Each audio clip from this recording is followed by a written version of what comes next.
Will you today commit to extend liability insurance to the dedicated volunteers of this wonderful association so they can know they can continue to do their great work on behalf of Nova Scotians without fear of any such liability issues?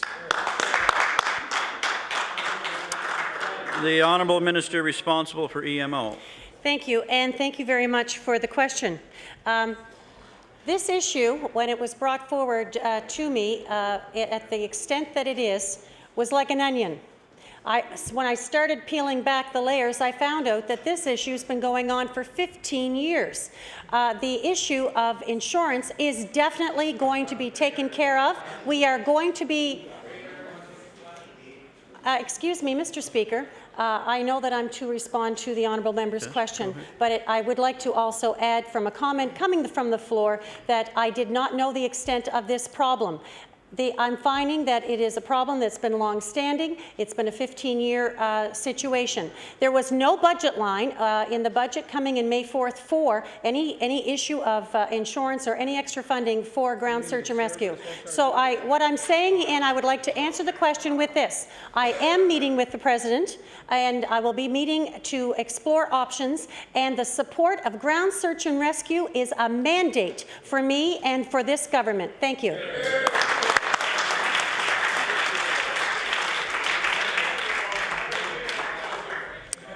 The Honourable Member for Preston.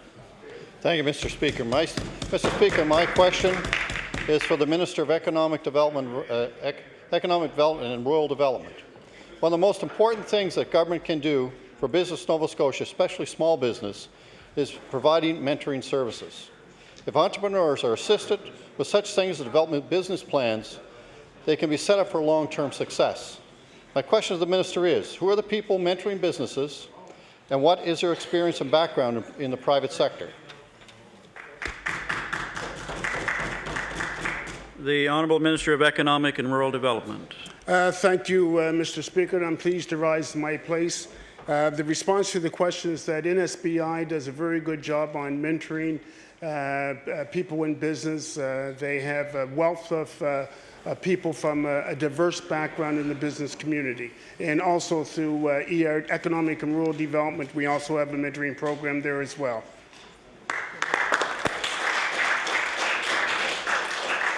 The Honourable Member for Preston on your first supplementary. Thank you, Mr. Speaker. Mr. Speaker, I would like to highlight a specific example of a business plan that seems to be a little bit odd. The Minister should know this one well, since the Crown Corporation, whose business plan bears his signature.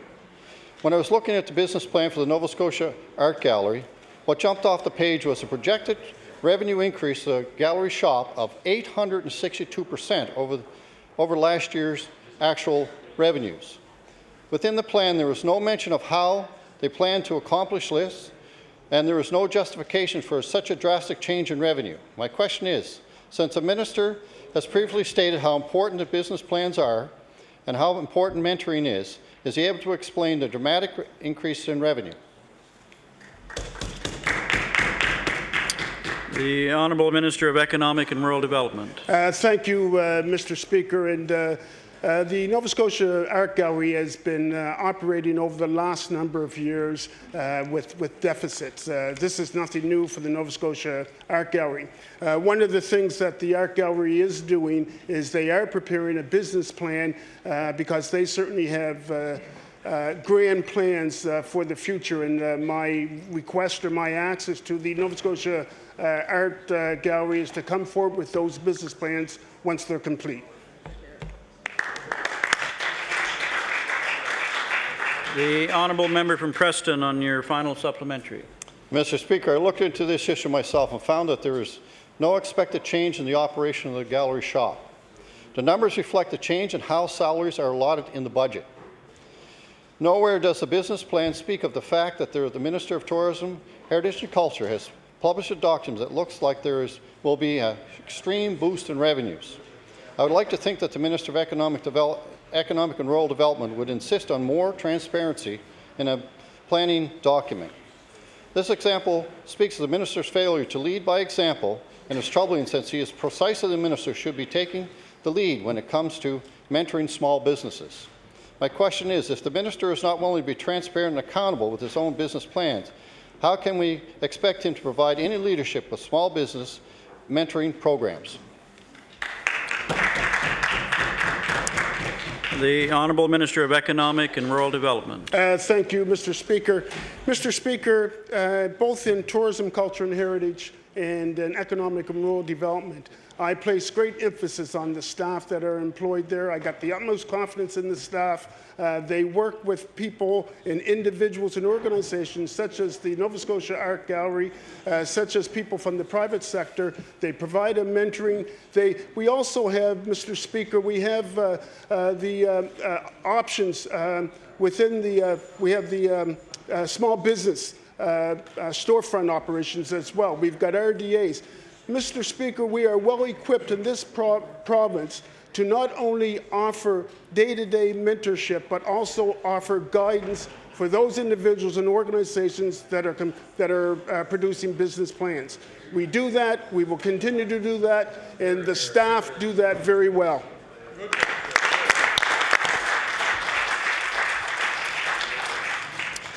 The Honourable Member for Cumberland South. Thank you, Mr. Speaker. Mr. Speaker, through you, my question is for the Minister of Health. Mr. Speaker, the Minister would be aware that when Nova Scotians are hospitalized out of province, for example, in Moncton, New Brunswick, which happens quite often in my part of the province, in northern Nova Scotia, particularly Cumberland County residents, that when they are sent out of the province and hospitalized in Moncton for everything from orthopedic procedures to cancer treatments, that, and maybe she's not aware of this, but when they are placed in facilities and they have to be transferred between facilities, for example, between the Moncton City Hospital and George Dumont, that the New Brunswick government is charging Nova Scotia citizens $750 for the trip each way. Is the Minister aware of that? The Honourable Minister of Health. Thank you very much, Mr. Speaker. And no, I wasn't aware of that, but I thank the member for bringing that to my attention.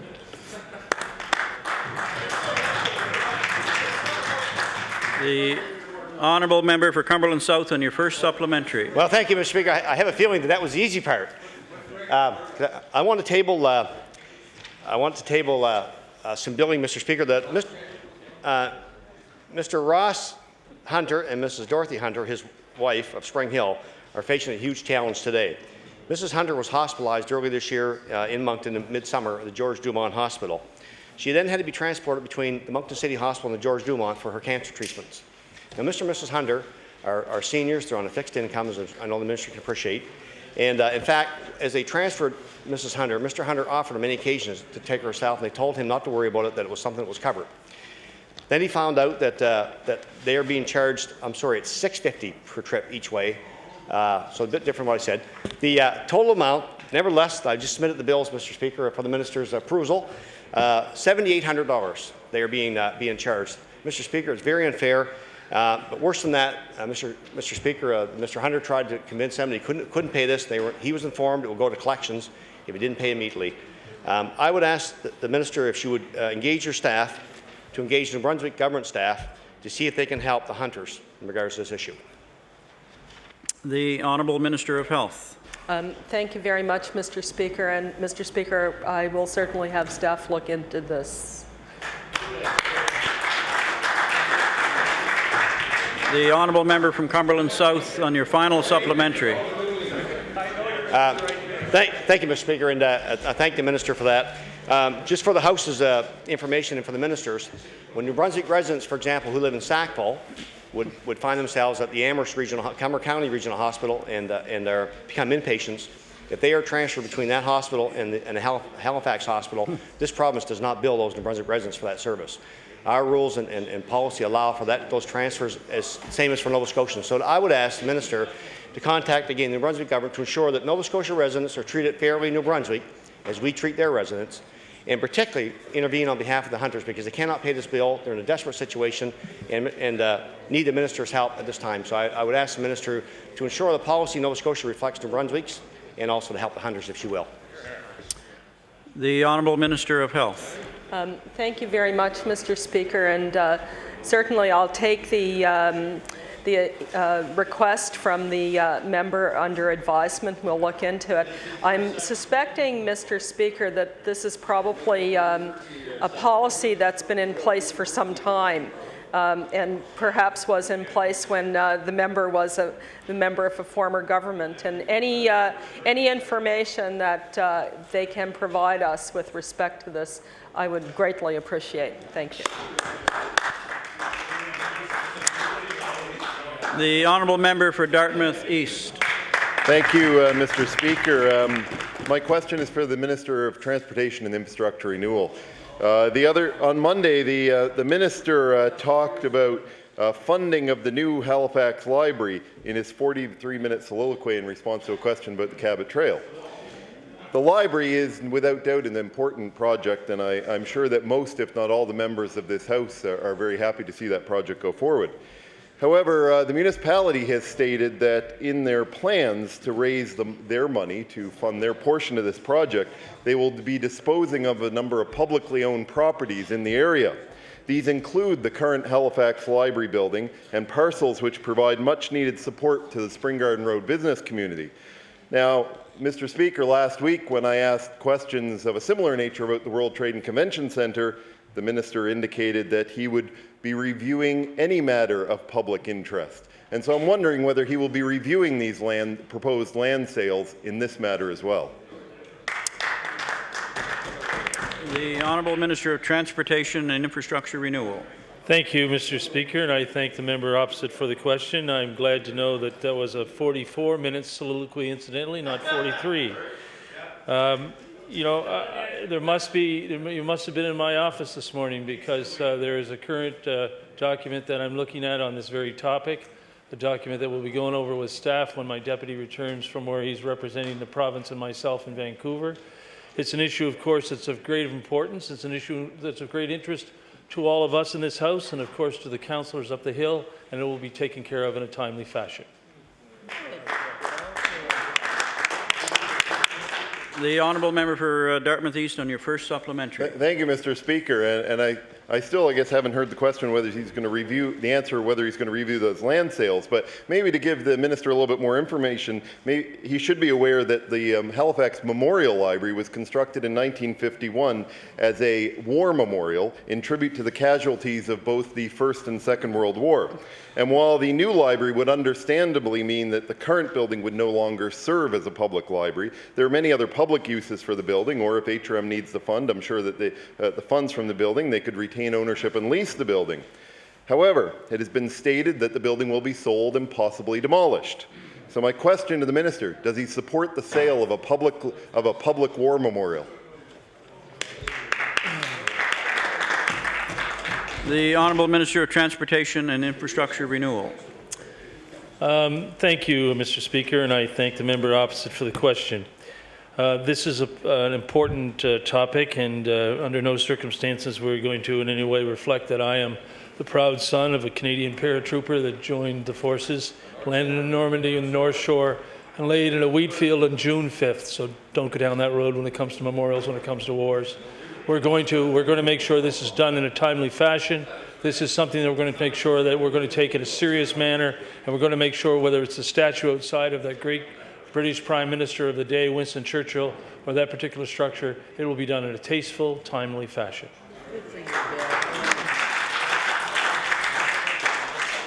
The honourable member for Dartmouth East on your final supplementary. Thank you, Mr. Speaker. And Mr. Speaker, I have certainly no intention of comparing our family's histories when it comes to war, but the fact is that's two questions the minister has not answered. When the minister announced that he would be looking at the convention centre, he indicated he would be reviewing municipal view planes and other heritage issues, and when questioned in the House, he said all matters of public concern would be addressed. Well, the current library is not only a public war memorial, but it is also the grave site for the former poorhouse which was on that site. So my question to the minister, and I would ask that he answer this very simple question, is when the agreement is reached with the municipality, will he ensure that the heritage assets on that site are protected, the publicly funded war memorial is not sold, and the grave sites are protected? Thank you. The Honourable Minister of Transportation and Infrastructure Renewal. Thank you, Mr. Speaker, and I thank the member from Dartmouth East for the question, and I do share his passion and interest in history. And again, I want to assure him that when this decision is made and the review is underway and we look at the possibilities of what's going to happen to this piece of property, I will assure you the HRM people will be consulted. In addition to that, the heritage people will be consulted, and it will all be done in a timely fashion. The honourable member for Victoria, the Lakes. Thank you, Mr. Speaker. Mr. Speaker, my question is for the Minister of Health. In recent days and weeks, Mr. Speaker, the Minister of Health has spoken about the value of the Cobequid Multipurpose Centre as being of great value and a place to help divert patients to be assessed when other hospitals within the HRM have reached a code census. My question, Mr. Speaker, does the Minister still believe today that the Cobequid Centre in Sackville is a great asset to the people it serves? The Honourable Minister of Health. Thank you very much, Mr. Speaker, and I'd like to thank the honourable member for the question.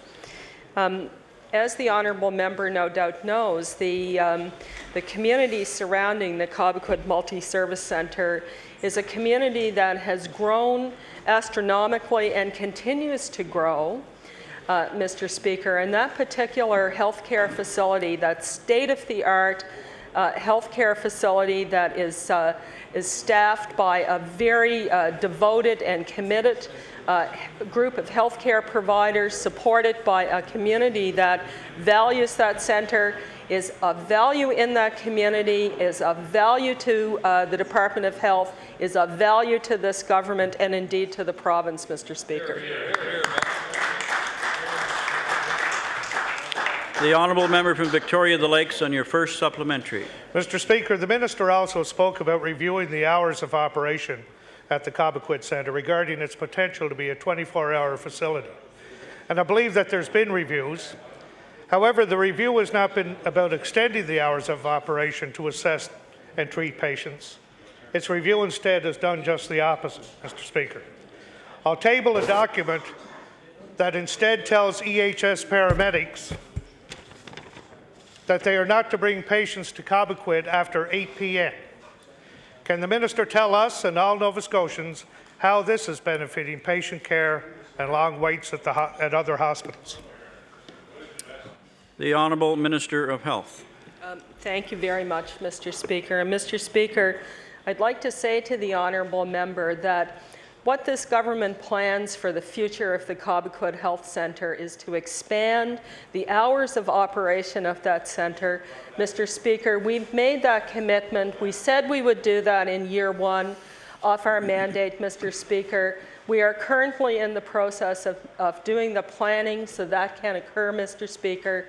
And I look forward to the day, as does this government and the members of this government, to see Cobequid operating 24/7, Mr. Speaker. The honourable member from Victoria, the Lakes, on your final supplementary. Thank you, Mr. Speaker. Mr. Speaker, I hate to see what the long-range plan would be because the ambulance were allowed to arrive till 10 p.m. It's being reduced. It's being taken away instead of improved. Mr. Speaker, this minister and this government told people on the doorsteps they had all the answers. Mr. Speaker, they have no answers, and the only plan we've seen so far is to spend money on consultants reaffirming what we already knew. My final question to the minister, Mr. Speaker, will the paramedics be diverted? Where will the paramedics be diverted to after 8 p.m. when all other hospitals are on divert in the HRM, and what will it cost the system for longer transport times? The Honourable Minister of Health. Thank you very much, Mr. Speaker. Mr. Speaker, you know, the members opposite like to stand up quite often in this House and make allegations without any evidence to back them up, Mr. Speaker. But Mr. Speaker, what I want to assure the members and the public, Mr. Speaker, is that the Cobequid Multi-Service Centre, the planning to use that facility to its full capacity, Mr. Speaker, is currently underway, Mr. Speaker, and I look forward to the day when we see that centre in the not too distant future, Mr. Speaker, being used to its full capacity, Mr. Speaker. The honourable member from Kings West. Thank you, Mr. Speaker. My question is for the Minister responsible for the Nova Scotia Gaming Corporation. It seems that the public face of gambling in this province is being normalized.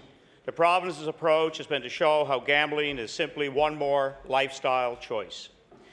Mr. Speaker, even substituting the word gaming for gambling has had a normalizing effect. My question to the Minister is this: is it the strategy of the province to normalize gambling? The honourable minister responsible for the Nova Scotia Gaming Corporation.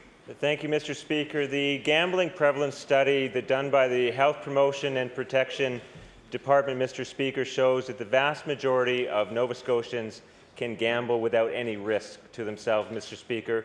There is a small percentage, Mr. Speaker, about 7% who are at low, medium, or high risk, Mr. Speaker, and that is where all the efforts of government are directed. Thank you.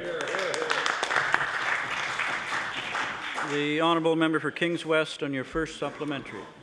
Mr. Speaker, regardless of how socially responsible the province may be regarded right now, there are still some nagging issues to confront. Capital Health states that 1 in 4 Nova Scotians who regularly use VLTs go on to experience problems with gambling, and that nearly 40% of all money spent on gambling is by problem gamblers. Sometimes problem gamblers are high profile. The most recent public case of Mr. Pillay, who was Queen's Counsel and who embezzled $1.3 million from his clients, is one tragic example, Mr. Speaker. Mr. Pillay was known to frequent the Halifax Casino at all hours of the day. Nova Scotians are paying dearly for the abject failure to properly identify the problem gambler.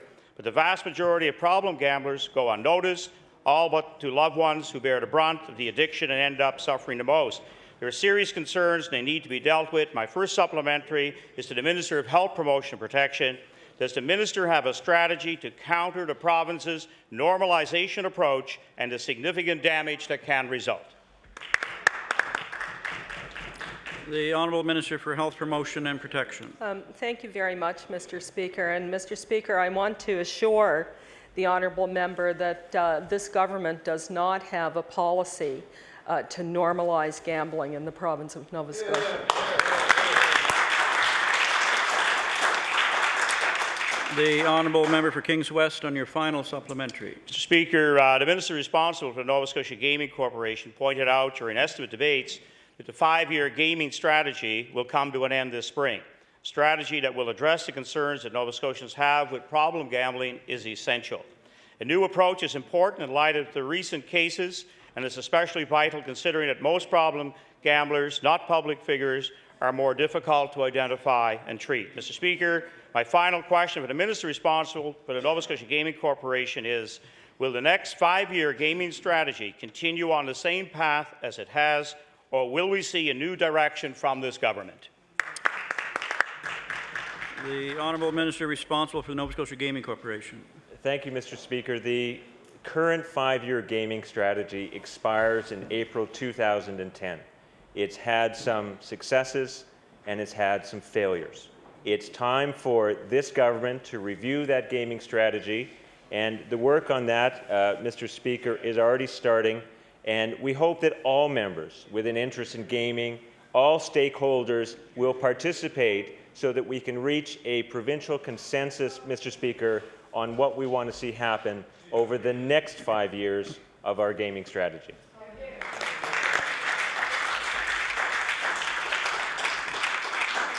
The honourable member for Cape Breton North. Yes, thank you very much, Mr. Speaker. My question through you is to the Minister of Economic and Rural Development. As the Minister is aware, through the estimates debate, both the member for Cape Breton South and I raised the concern of Williston House, an assisted living facility that works in partnership with the well-respected Cove Guest Home. Mr. Speaker, both the Cove and Williston House are not-for-profit care facilities, and the volunteer board members have been calling on the provincial government through Nova Scotia Business Inc. to forgive a previous loan that was intended to be forgiven in the amount of $250,000. Between the Cove and Williston House, 146 persons received care from 200 workers and countless volunteers. And in fairness to the minister, it's a long-standing issue, but we're now to the point that we need a near-term solution. Mr. Speaker, will the minister inform this House of the follow-up he's had with NSBI and what measures he can take to help this deserving community care facility? The Honourable Minister of Economic and Rural Development. Thank you, Mr. Speaker, and through you to the member opposite. Is I've had very thorough briefings with NSBI. The client, this debt is probably about 10 years old. There's been numerous correspondence by NSBI to bring about a solution to this problem or to this issue. As a matter of fact, Mr. Speaker, I want all members of this House to know is that currently NSBI has placed an offer on the table to this client, and as still as of today has not heard a response from the client. I've got to say, Mr. Speaker, I'm sorry for being long-winded here, but this is a very important question, is that this client and NSBI entered an agreement, as I said, approximately 10 years ago, a written agreement. They entered this agreement knowingly, as did NSBI, and I trust that both parties will work towards a resolve of this. The honourable member for Cape Breton North on your first supplementary. Thank you, Mr. Speaker. And I know the minister is aware that at the time the loans were extended, when they were amalgamated into NSBI, the terms of a forgiven loan were not put in there because they've carried them forward with their commercial policies. A settlement offer at one point of $150,000 was made on the original principal of $250,000. However, the interest charges have more than doubled the balance outstanding. The loan is preventing the Community Lodge Housing Society, which owns Williston House, from expanding their current 32-unit facility and constructing a new 66-unit facility for assisted living. Mr. Speaker, I know the minister and his colleagues recognize the value of such facilities. However, during this period of economic uncertainty, a $7.5 million project will provide much-needed work in addition to up to 25 new full-time employees. Mr. Speaker, will the minister commit to working with the Volunteer Board, NSBI, and his colleagues to find a suitable resolution to this problem and agree to meet with the Community Lodge Society members as soon as possible and at the convenience of the minister, recognizing it is a pressing community matter? The Honourable Minister of Economic and Rural Development. Thank you, Mr. Speaker. Again, there's a process that is taking place here. NSBI and the client, hopefully, I certainly know from the NSBI perspective that, again, I reiterate, offers have been made. I think it's incumbent upon the other side that are setting down.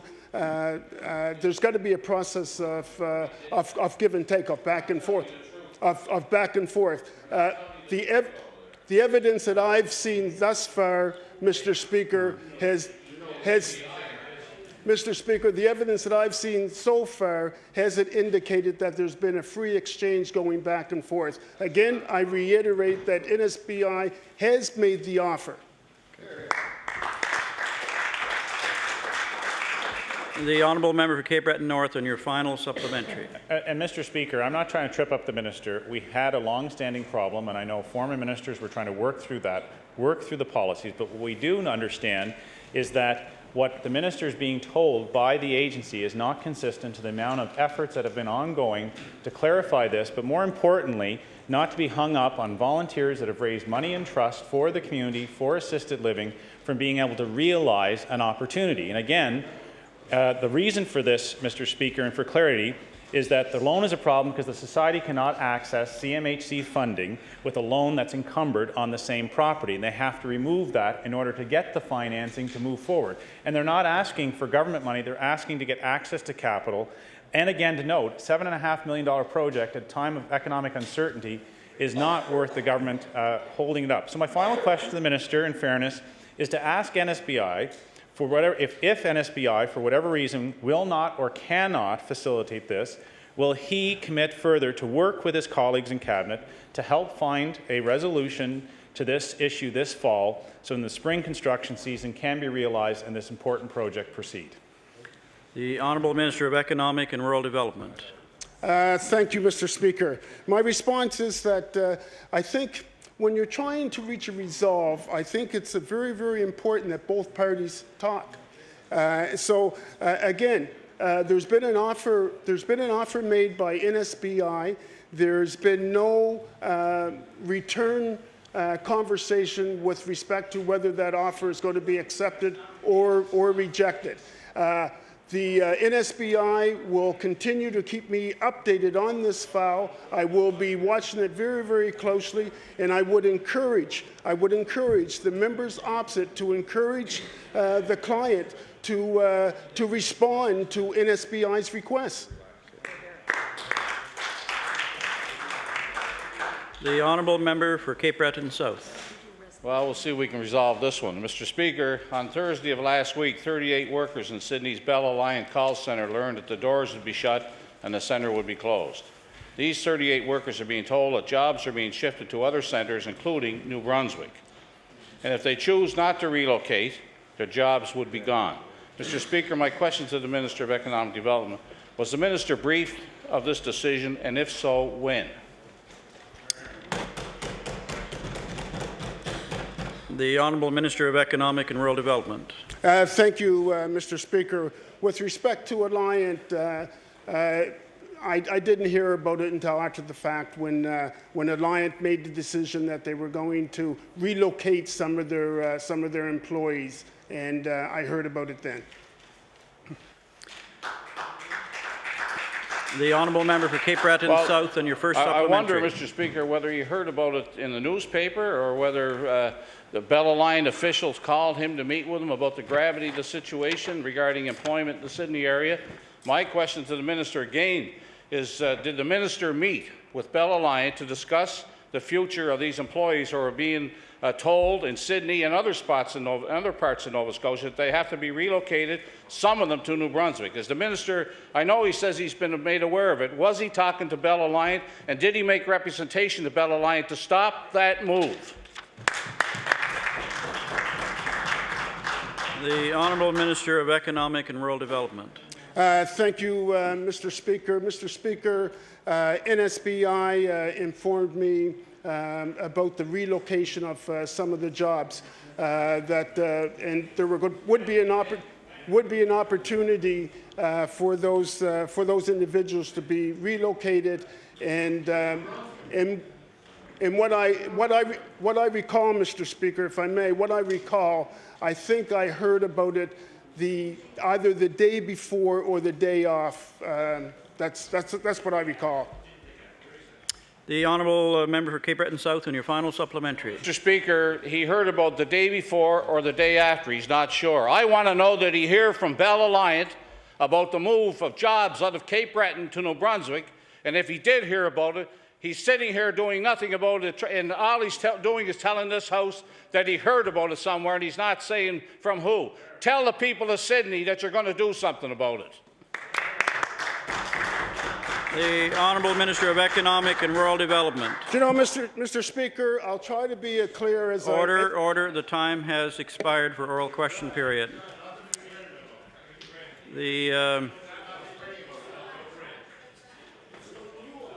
I'll recognize the opposition leader for today's business.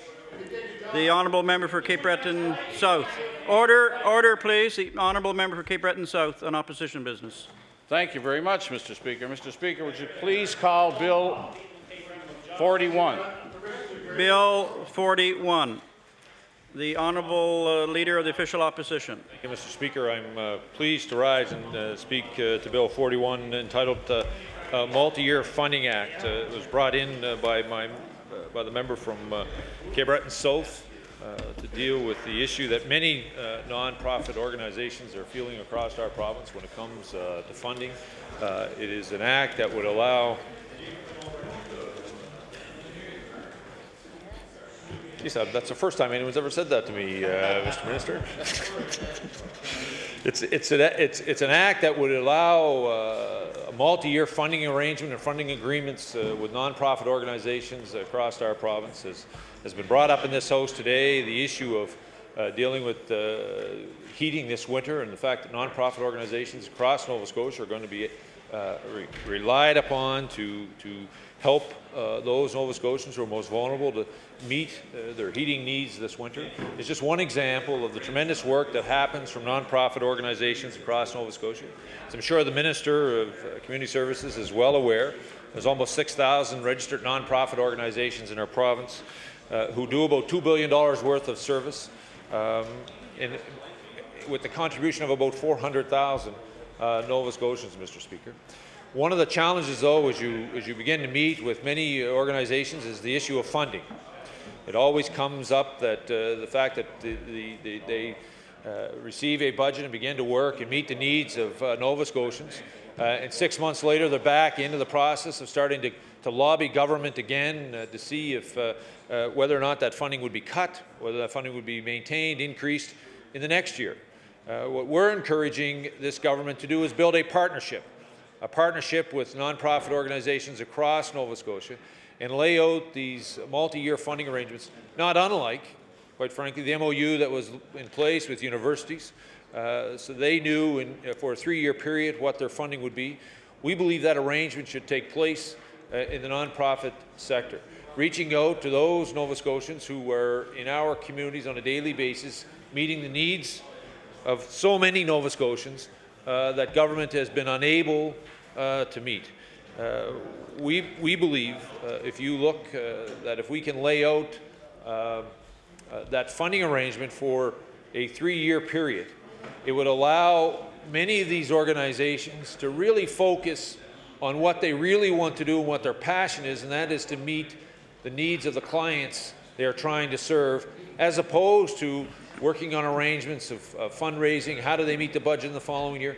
And it really begins to allow them to build the collaboration inside of the nonprofit organization units, to allow them to work together once they know that they'll have a fiscal envelope to deal with this issue over a 3-year period or 4.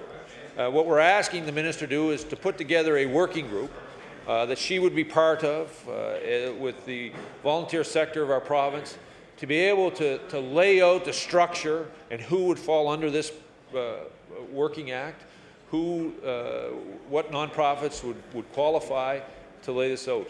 Mr. Speaker, as I'm sure the Minister is aware, that the province of New Brunswick had moved into a multi-year funding arrangement that was led by Claudette Bradshaw, who was a former federal minister who took on the task for her province to reach out and build some collaboration between nonprofits, sets guidelines and rules about how we lay out our funding. And to me, Mr. Speaker, this would send a real signal to the nonprofit organizations. And I want to say to the Minister, and I'm sure she's well aware of it, it's not just money that I think this would allow them to send some clarity. It's not just about money. It would provide them with some stability over a 3-year period, but it really would, I think, allow them to understand how much we value the work they do, how much we understand the challenges they face as members of this House. And it would be an opportunity, I think, for us to say thank you in a way that would be meaningful to them as they meet the requirements and mandate of their organizations. When you think about it, if we had to deal with and cover the costs associated with all the things that the nonprofit sector has been covering, there's just simply no way. There's simply no way that we could do it. There's no way that we could do it. But if we lay out this multi-year funding, allow them to focus on the things they do, and then also allow them to begin to leverage other dollars that are there and build that I think, the real partnership that would allow each nonprofit who's providing different services to build that collaboration. Because, Mr. Speaker, one of the things that happens, as I'm sure the Minister is well aware of, when you're dealing with a small pot of money that all the nonprofits are applying to, once they receive their budget for one fiscal year, they move towards the 6-month mark. Then they start looking for, well, is that funding going to change? What's going to happen? And they begin to then realize, well, you know, one nonprofit organization is competing against another nonprofit organization to see how much of that pot of money they can receive. That's not the way, in my view, that this should be operating. It's not the way that I believe we get the best outcomes for those Nova Scotians who need our help the most. I believe if we can build with them the collaboration, helping them understand that their funding arrangements will be there for a period of time, and then put on the table the supports that could be part of this, and recognize the collaboration, recognize one nonprofit organization working with another to meet the needs of their clients, to meet the needs of those Nova Scotians who need our help the most, Mr. Speaker. And this is really, again, I'll go back, and it really is about the partnership. It's about making sure that they understand that we in this House, and I don't mean just the government members, because this is, as they know, this is a bill brought forward by the member from Cape Breton South, that they understand that all members in this House recognize that we value what they do. And Mr. Speaker, we as a caucus have attempted to go out and meet with nonprofit organizations and many Nova Scotians to hear their concerns and what challenges they're faced with. One of the things that was startling to me, and I would say to most members of our caucus, is when you go and meet a nonprofit organization and they tell you how difficult it is to get volunteers, because they're a bit disillusioned at times, because they join an organization because they believe in the values and they believe in the goal of the organization, but they find that they're spending more of their time raising money than they are in actually delivering the service to the people that they wanted to come out and help. This arrangement would go a long way to helping organizations to plan outward, beyond. This bill speaks specifically about the Department of Community Services and dealing with the nonprofit sector. But if you look at the bill, there's also pieces in it which will allow this to move beyond the Department of Community Services to other departments who are dealing with nonprofit organizations, to allow those organizations to feel and understand that financial stability which is required. And I know the minister, prior to being in this House, has dealt and been part of organizations who have been out working in the community and working hard and doing great work. And she, I know, would understand these challenges that are before us. And she, I think, would know that this has been an ongoing problem. It's been one that, as a member of those organizations, you would have felt and heard, and I'm sure you're hearing some of it from the organizations as the minister. This is not costing the government anything.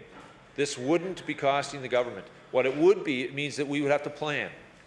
We would have to be out planning 2 and 3, 4-year cycle and making those partnerships and building them. I don't believe that's too much to ask of us as a province to reach out and build that partnership and planning arrangements with the nonprofit organizations who are out there working on our behalf. Mr. Speaker, that's 400,000 Nova Scotians who participate and work with the nonprofits organization. That's 400,000. It's over a third of our population who would understand this challenge, and I believe would welcome the adoption of this bill as we go forward. Mr. Speaker, they're providing us with $2 billion worth of services and meeting the needs of the challenges that are facing the most vulnerable sometimes in our community.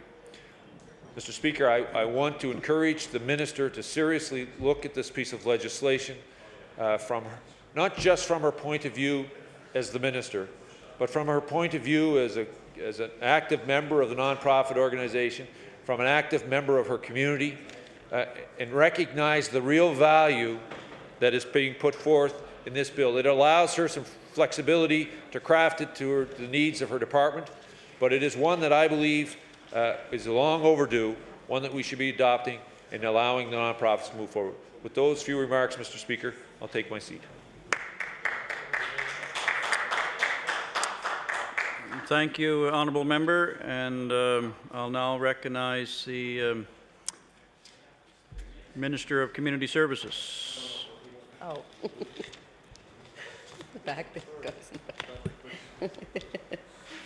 Thank you, Mr. Speaker. And as you know, we are debating Bill number 41, an act to develop a multi-year funding framework.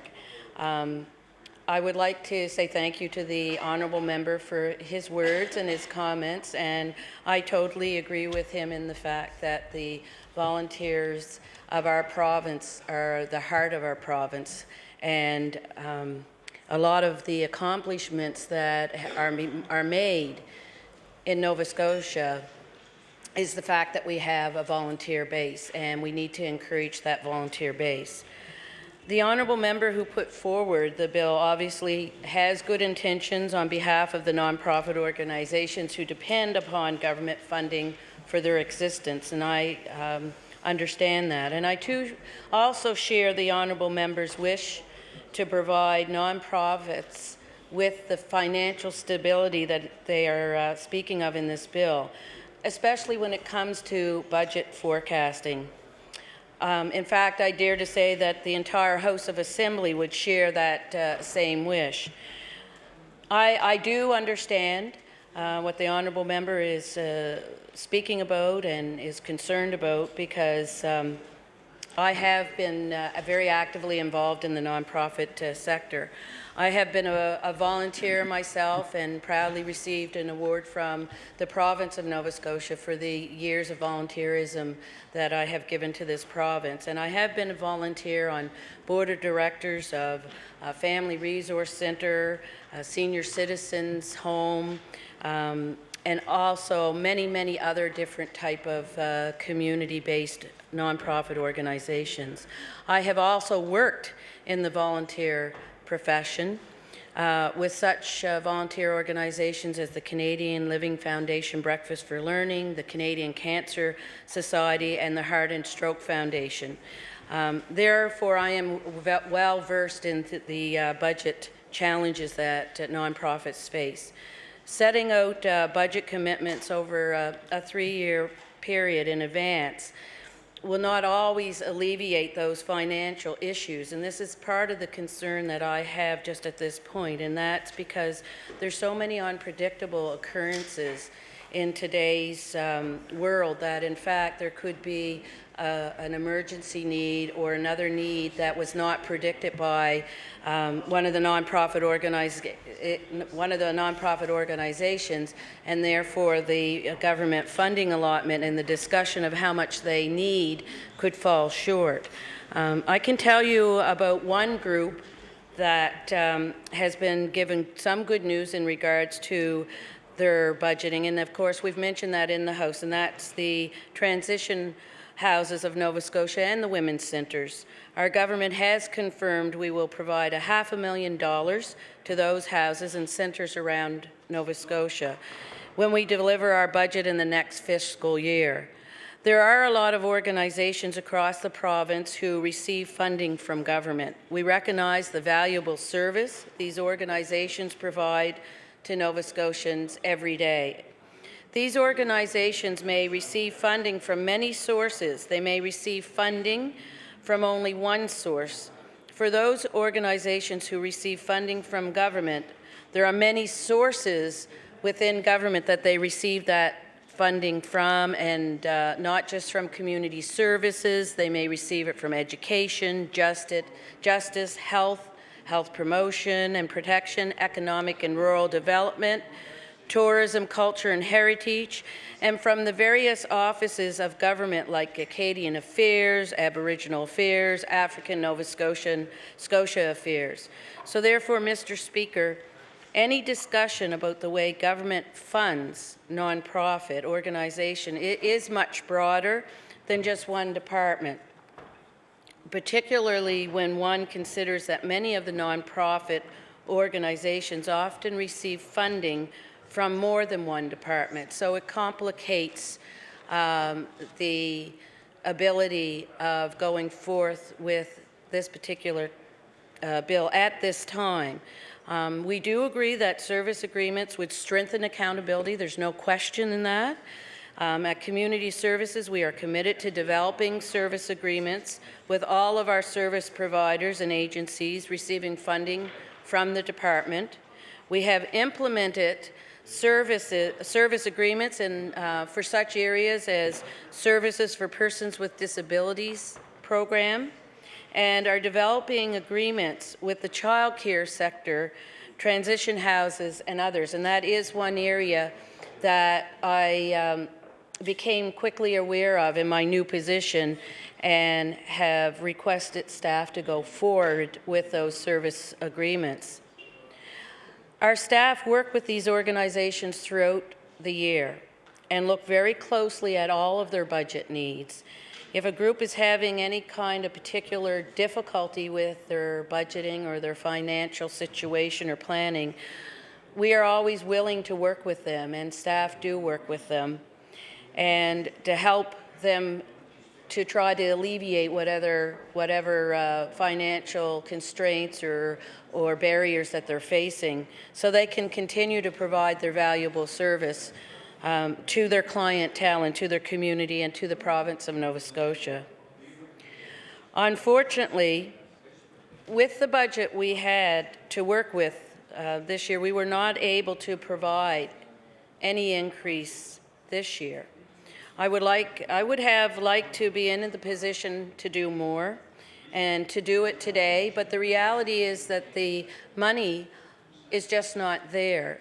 We're looking at, when I came into the Department of Community Services, knowing that many of these agencies and these very valuable organizations actually did not receive any increases, some of them up to 10 years.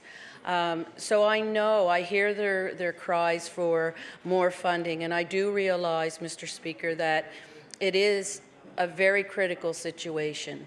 And so that's why I'm committed as Community Services Minister to go forth, but I have to do that in a holistic approach where I look at the big picture rather than looking at a Band-Aid approach, which often the Band-Aid approach may give you some political points, but I'm not willing to do that on the backs of Nova Scotians.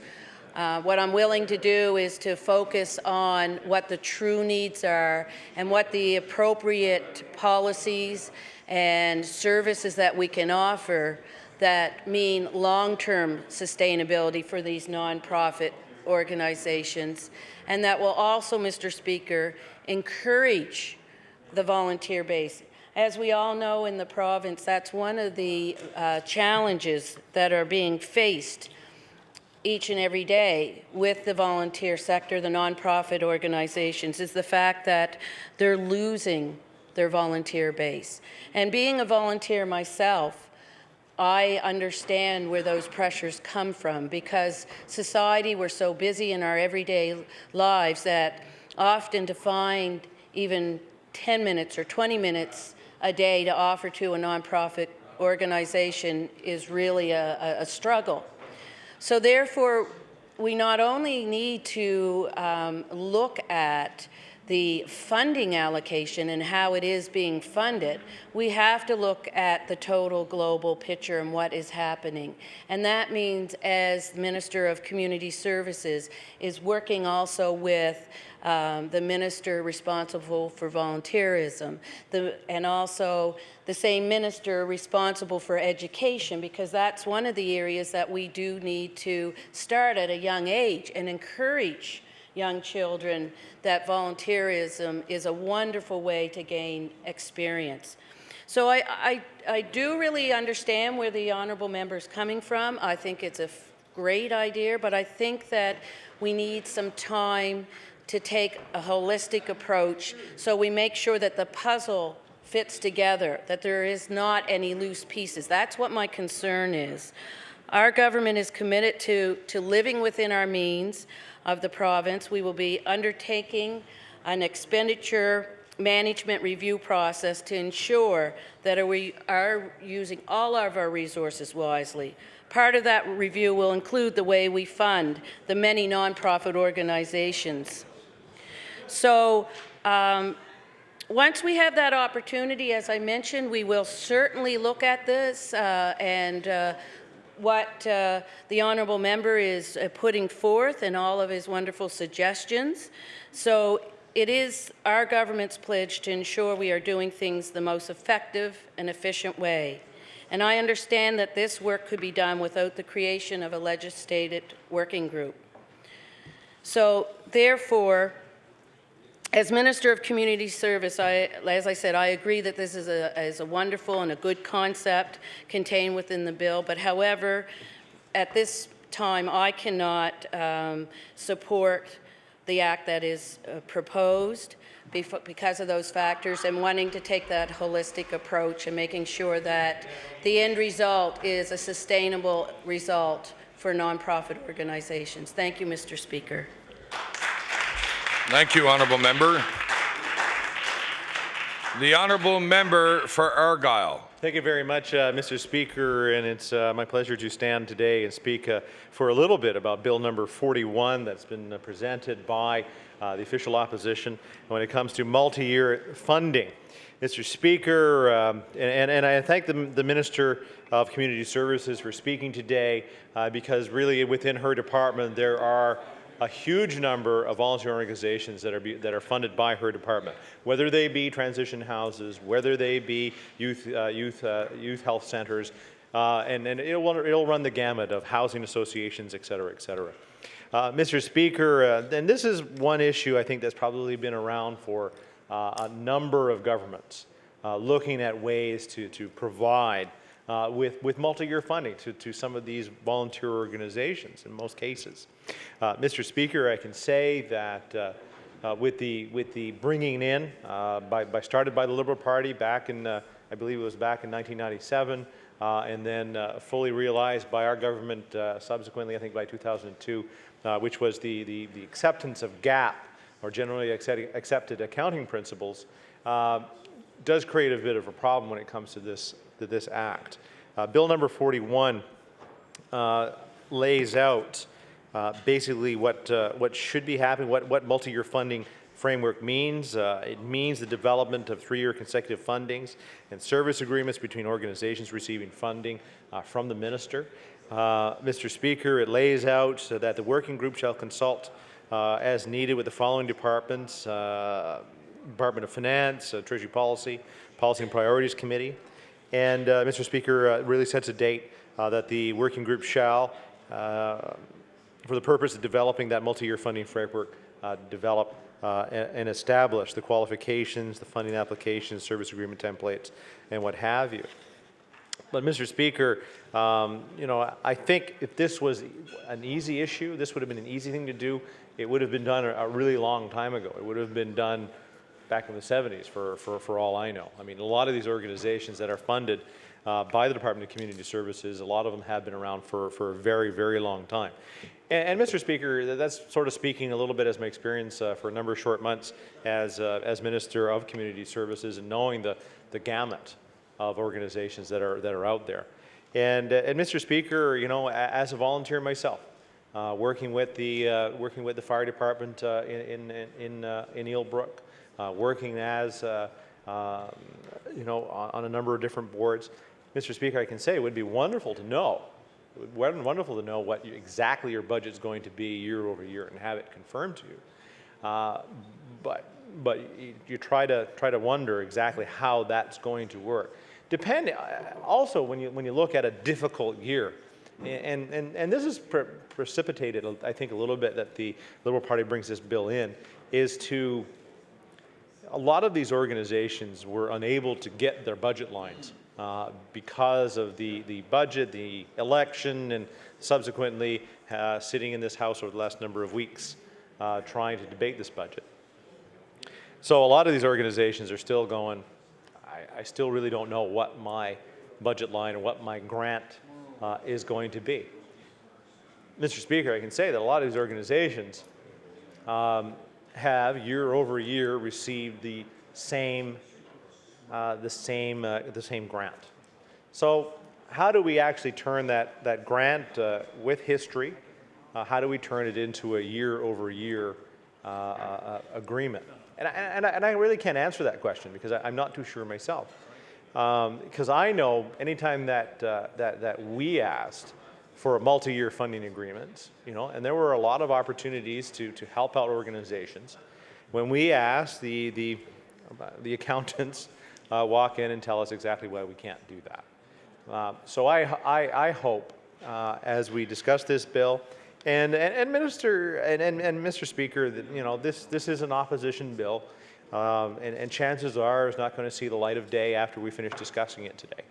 But I'm hoping that the discussion here today is that, well, I hope for the honourable member of Cape Breton South that this is discussed further and moves on through this reading on into law amendments and becomes law, because it then creates an issue for the accountants, the people in the Department of Finance, the people in the Treasury and Policy Board, to seriously consider multi-year funding.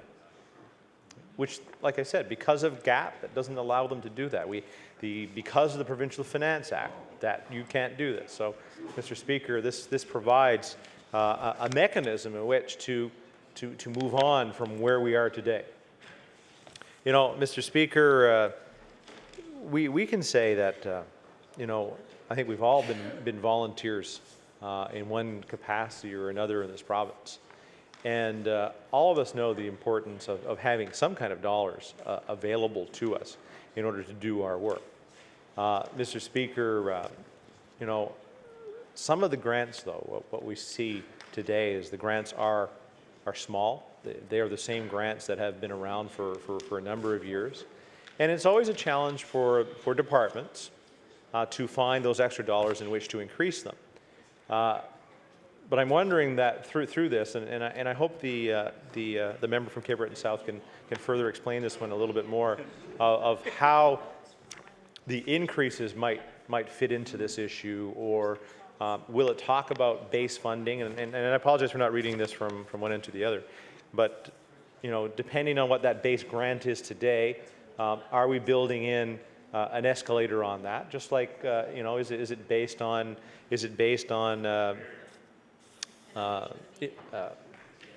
on a regular escalator? Does it go along with the economy? Does it, what is that escalator that's going to be seen into it? And because I think you're really creating a true line item. I mean, today it's grants go out, and there you go. In this particular case, you're almost trying to bring it within the budget of the department in a way, because you're really setting forth budget to budget, year over year, and then hopefully what will happen is that those organizations can come back and say, well, I actually spent this much, or I didn't spend this much. Are we going to bring that, roll that into, I'm not going to say consolidated statement of the province, but do you roll some of these things up, which does create a whole bunch of other issues as well as you roll around. But Mr. Speaker, I can say in my 6 years of sitting on that side of government, this issue has come up a lot of times.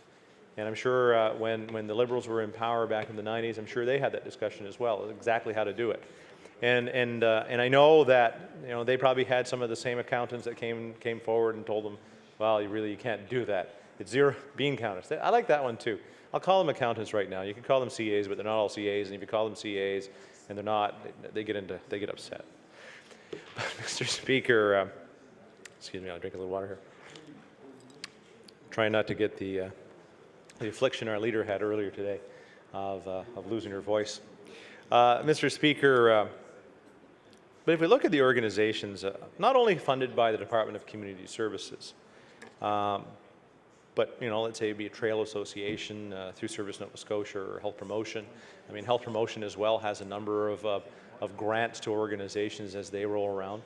And I'm wondering, I saw a listing within this bill of other departments in there, and I see that they have looked at that one, because it talks about Department of Education, again, Department of Natural Resources, the Department of Environment, and the Department of Health and Health Promotion. So, and I'm going to bet that even though that's a pretty good list of departments within the province, that there could be other organizations brought into this. Department of Seniors probably could be added to this.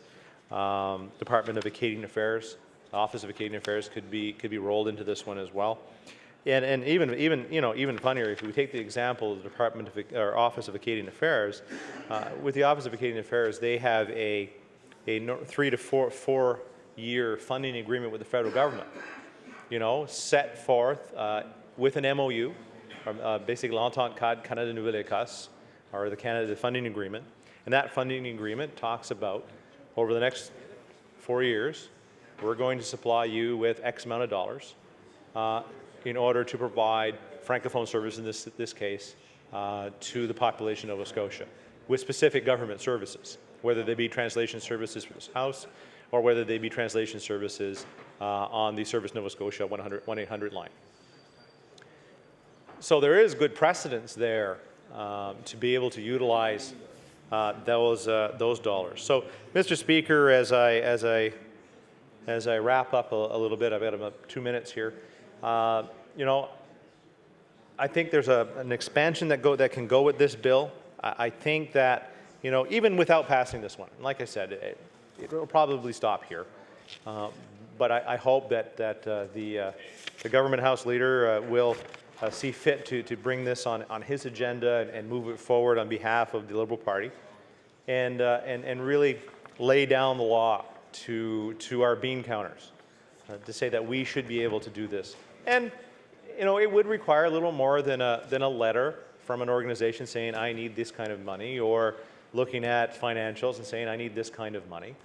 It would require maybe a little more work when it comes to certain agreements with these organizations.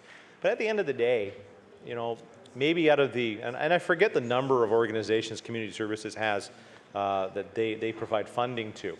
Yeah, they provide dollars to you know, 40, I can't remember what it was, 200. It's a silly number of organizations. So I hope that they have the opportunity to do that. But Mr. Speaker, I thank you very much for the opportunity to speak this. Well, thank you. The honourable member for Cape Breton South. Thank you very much, Mr. Speaker. Mr. Speaker, it's a pleasure to rise in my place today to say a few words about Bill 41, a bill that I introduced earlier in the session, which is essentially a bill providing for multi-year funding for groups in our various communities throughout the province. And Mr. Speaker, I believe very strongly in this bill for a number of reasons, but perhaps I might say that off the top, I think too long have volunteer organizations in this province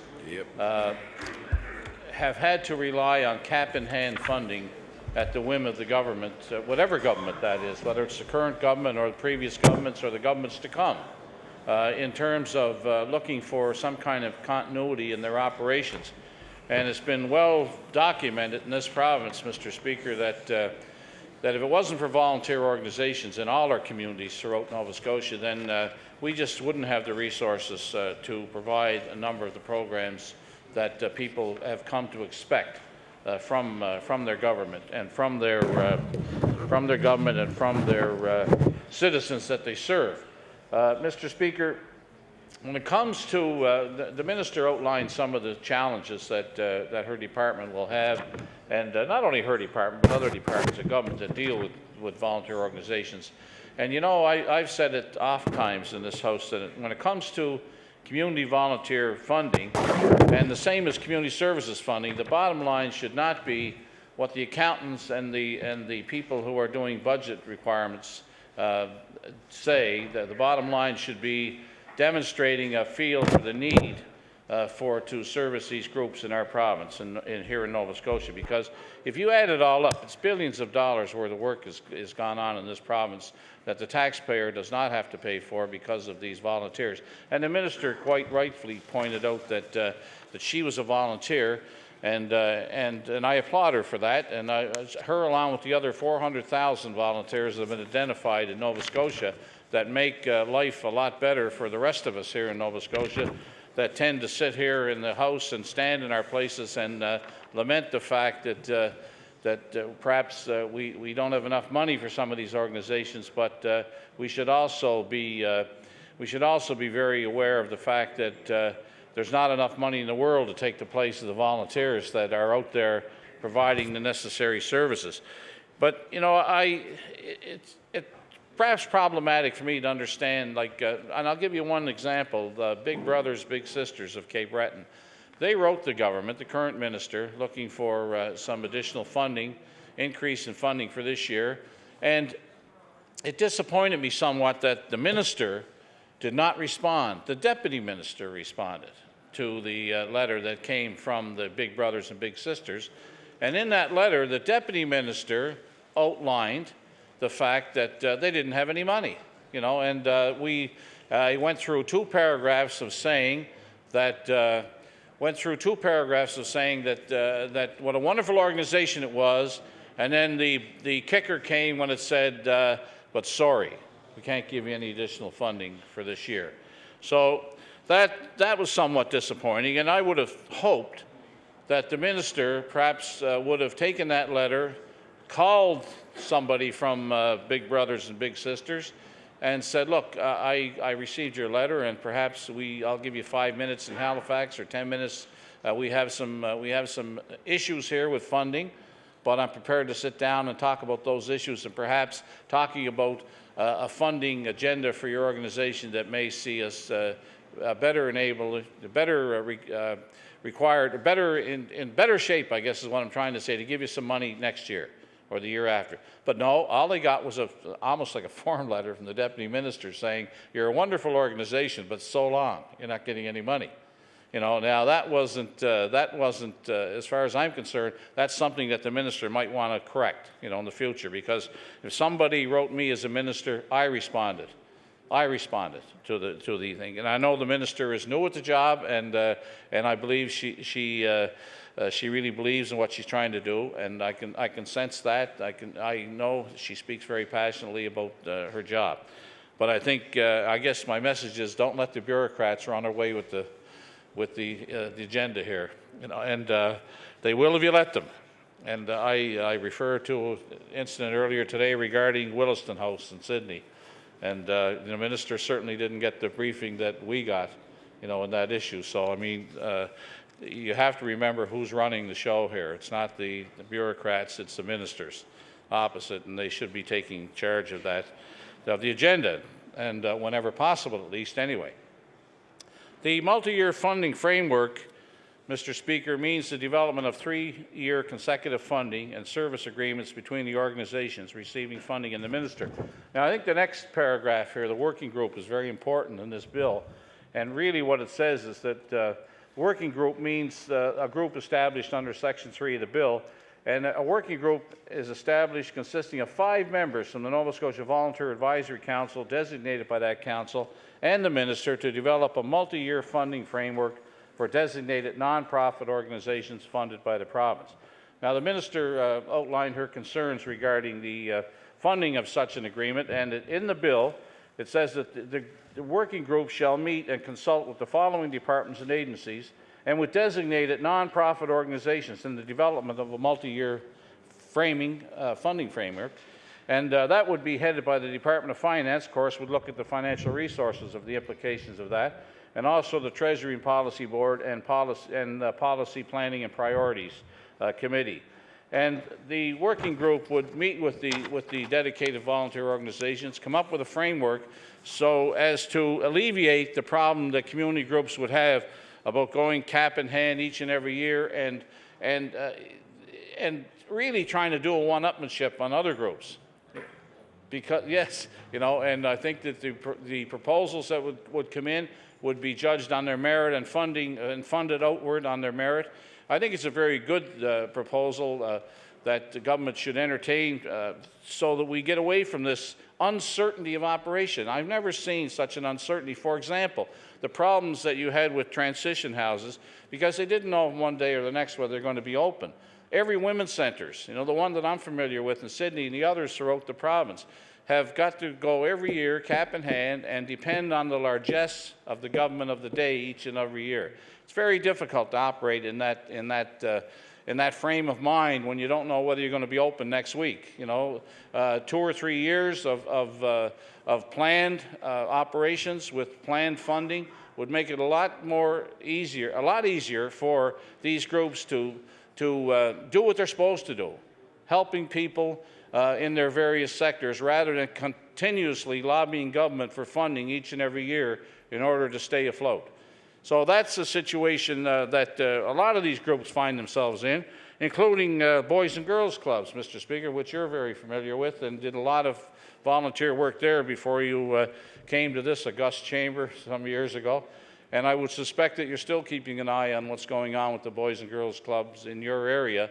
And you know the difficulty of having to go cap in hand, Mr. Speaker, each and every year looking for funding, as do I with some of the groups in my area. And I'm sure that right across Nova Scotia you'll find the same thing. You know, and I believe that a number of the members opposite, while it may be a policy decision of government not to want to go with this type of a bill, I would think that individually they would probably welcome some sort of mechanism by legislation that would permit these groups to apply for funding on a 3-year basis so they can operate without the fear of having to close down in any given period of time because of lack of funding.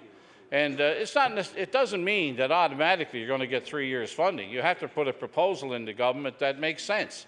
And you have to put a proposal into government that would see government realize the wisdom of outward funding these particular community groups to alleviate their problems with continuity and to give some stability to the people they're trying to serve. And I know that some of the groups that you, Mr. Speaker, and I are familiar with down in our neck of the woods, that they're constantly looking for money, and they're constantly looking to encourage government of whatever stripe, whether it was this government or the one before that or the one before that, that the value of their operation should really be appreciated by government. And in that way, if the proposal comes in that makes sense, that it helps people in the community, and governments normally fund them every year anyway, most of them, but it's a laborious situation where people have to come here, lobby outside the doors of this chamber, you know, on a regular basis to try to get funding that should be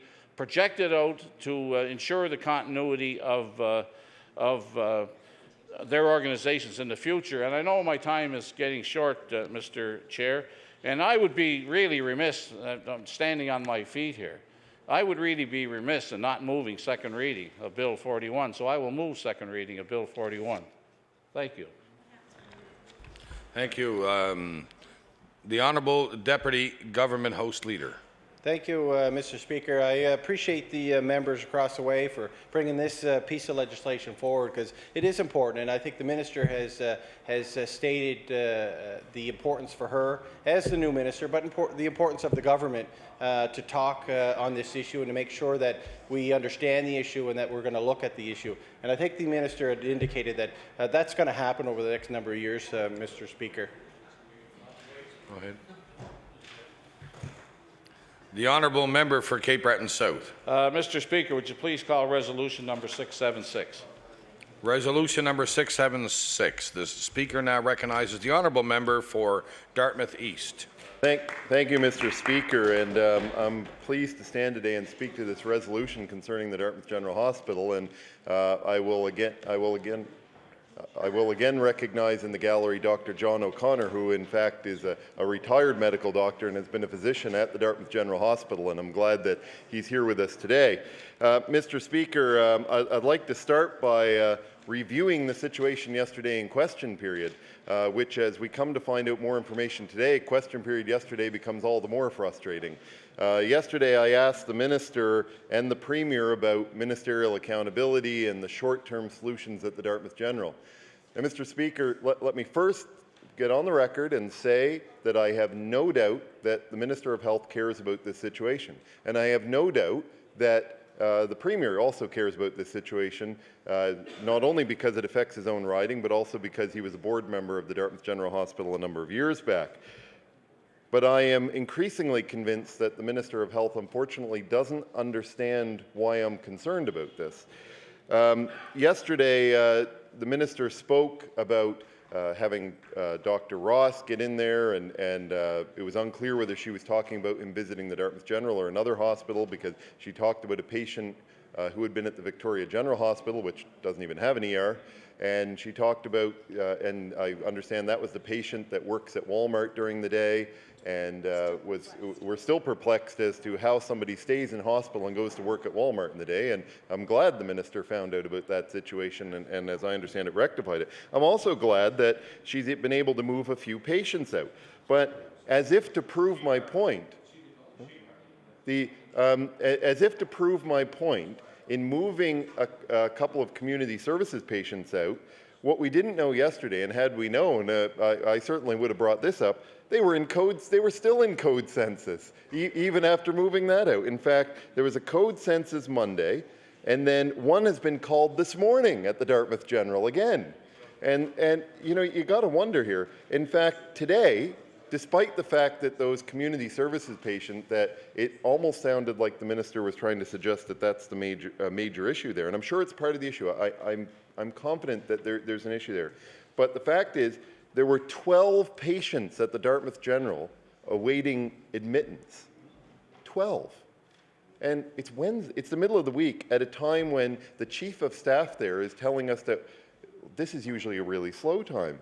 One patient was placed in a bed, and the code census had to be called because they weren't able to handle the load in the emergency department this morning.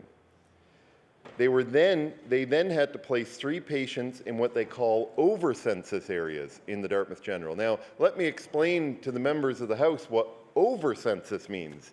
That means that they go and they put a patient in a waiting room or a TV lounge and sit them in a chair and hope that they get better while they try and move somebody else out to somewhere like Sheet Harbour or a nursing home and suddenly free up a bed where somebody else might be waiting for it, and or I guess they tell them to stop going to work at Walmart in the morning.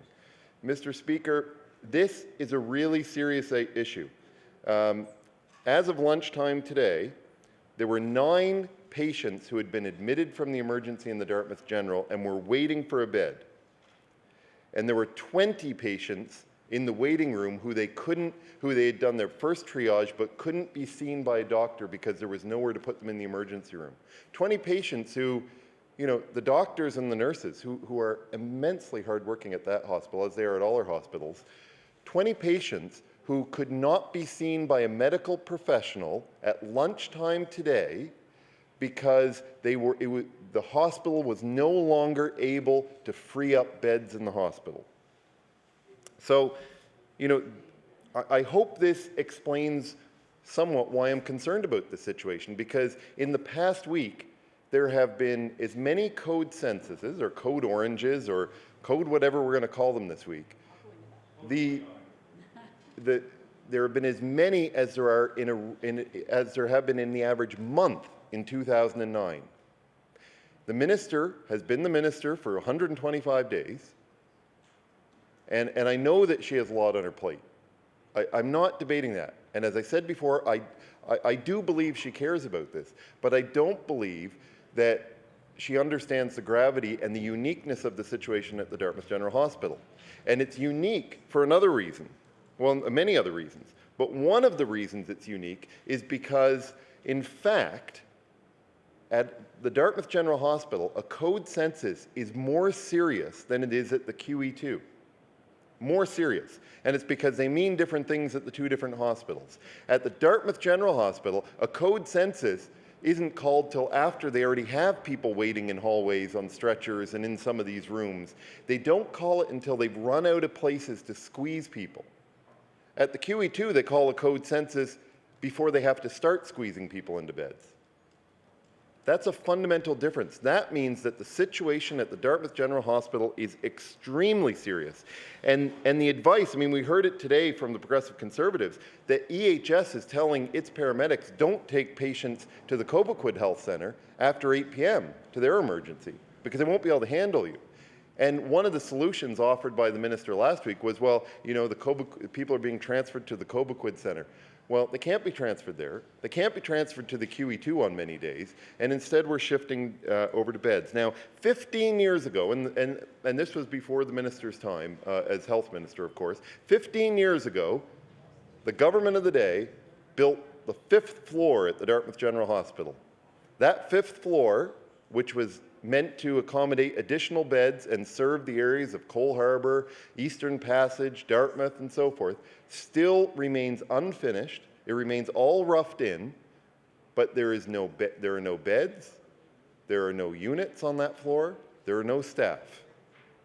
And the minister has gotten up frequently and talked about making the Cobequid Health Centre 24 hours a day. Well, that might be important. I'm not debating whether that in and of itself is important, but it doesn't take away the fact that there is still a staffing and a funding shortage at the Dartmouth General Hospital that hasn't been addressed. And wouldn't it make sense to address those funding challenges before you start opening all kinds of other ones? They can't get enough nurses, they can't get enough doctors, and they don't have any money to open.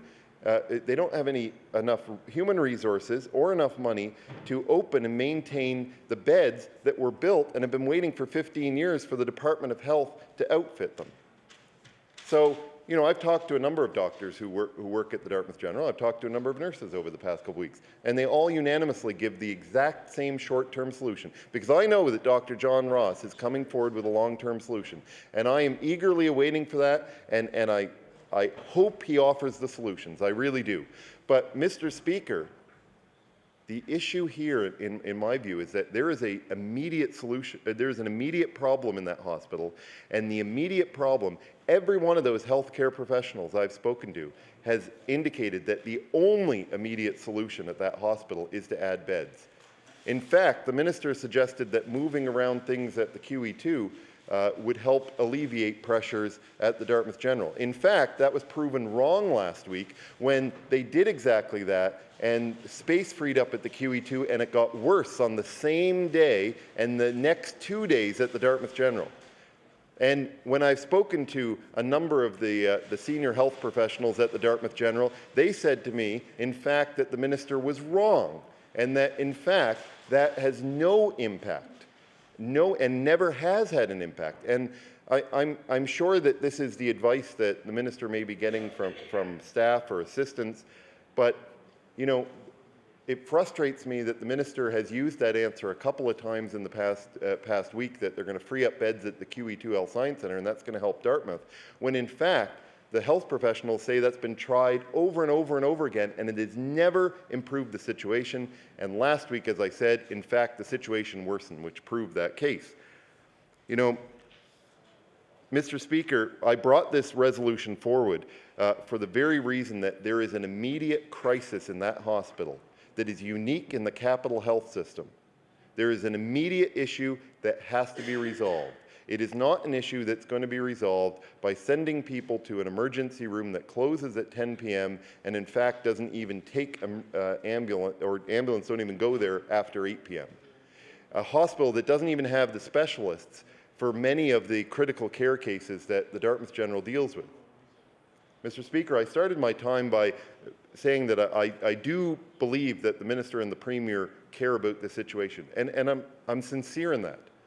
I'm very sincere in that. I do believe that the minister cares about this. I do believe the premier cares, but I don't think they understand the gravity of what's going on at the Dartmouth General compared to other hospitals in the Capital District. I don't think that they understand the need for an immediate solution, a solution which every health professional I've talked to at that hospital tells me will only be solved by beds. And I don't think the minister understands the fact that this hospital has been underfunded for so long, and it still has an entire floor waiting for the department to outfit. And she's talking about putting money into another health centre, which is great. That's great. But they still also need to come up with the money to finish this one that's been waiting for so long. Mr. Speaker, I would really encourage the Minister of Health to address this issue on an immediate issue with real solutions that are immediate for that hospital. Thank you very much, Mr. Speaker. Thank you. The Honourable Minister of Health. Thank you very much, Mr. Speaker. Mr. Speaker, I'm really pleased to have an opportunity to rise in my place and speak to this really very serious and important issue, Mr. Speaker, with respect to the long-standing problems of the pressures at the Dartmouth General Hospital in the emergency room. Mr. Speaker, I'm very privileged to have living in my constituency Dr. John Gillis, who is an emergency room physician who practices at the Dartmouth General. And Mr. Speaker, as a matter of fact, I recall a conversation I had with Dr. Gillis some time ago, shortly after Dr. Ross had called the code orange at the Queen Elizabeth Hospital. And Mr. Speaker, Dr. Gillis said to me at that time, it's an everyday occurrence at the Dartmouth General Hospital. What had occurred at the Queen Elizabeth Hospital was an everyday occurrence. Mr. Speaker, the honourable member who spoke ahead of me in his address admitted that this is a long-standing problem, a problem that has existed for 15 years, Mr. Speaker. And he likes to stand in his place and talk about the 108 days or 111, I don't know how many days it is now, Mr. Speaker, but 125 days, Mr. Speaker, that I've been the Minister of Health. I like to say it's 4 months and 2 days, Mr. Speaker, but who's counting? Mr. Speaker, I don't presume to have all of the answers, but I can tell you that the idea that the 5th floor of the Dartmouth General Hospital can be transformed overnight to ease the pressure at Dartmouth General is not accurate. The member himself was clear in saying that that floor is an unfinished floor. The member himself was clear in indicating that the challenge of getting of health human resources is very difficult. There are no instant, overnight answers to this problem, Mr. Speaker. And, Mr. Speaker, there are certainly short and medium and longer term things that have to be done. And, Mr. Speaker, I'm one of those people who's not at all afraid to seek out expert advice and assistance. And I was very pleased in the 4 months and 2 days that I've been Minister of Health to have been able to recruit Dr. John Ross to provide us with some expert advice and assistance. But, Mr. Speaker, our department has already done and is doing much good work and much planning with respect to addressing this problem. Mr. Speaker, I want the members of this chamber to know that on the second Monday that I was on the job, the Capital District Health Authority announced that the Hants Community Health Centre Emergency Department would be experiencing closures.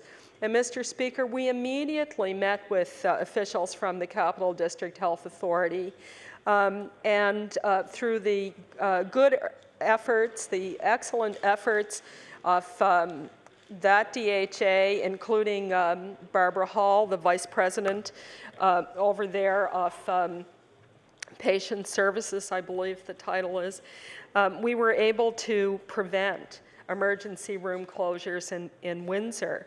Mr. Speaker, we were able to do the same thing in the Parsborough area, Mr. Speaker. One of the things that we have been able to do is work with the various DHAs with respect to the financial envelope that they have available to them in combination with the new master agreement that allows for some flexibility with respect to the financial compensation for physicians in the staffing of emergency departments. And, Mr. Speaker, not all DHAs and not everyone is very knowledgeable, I suppose, on some level about these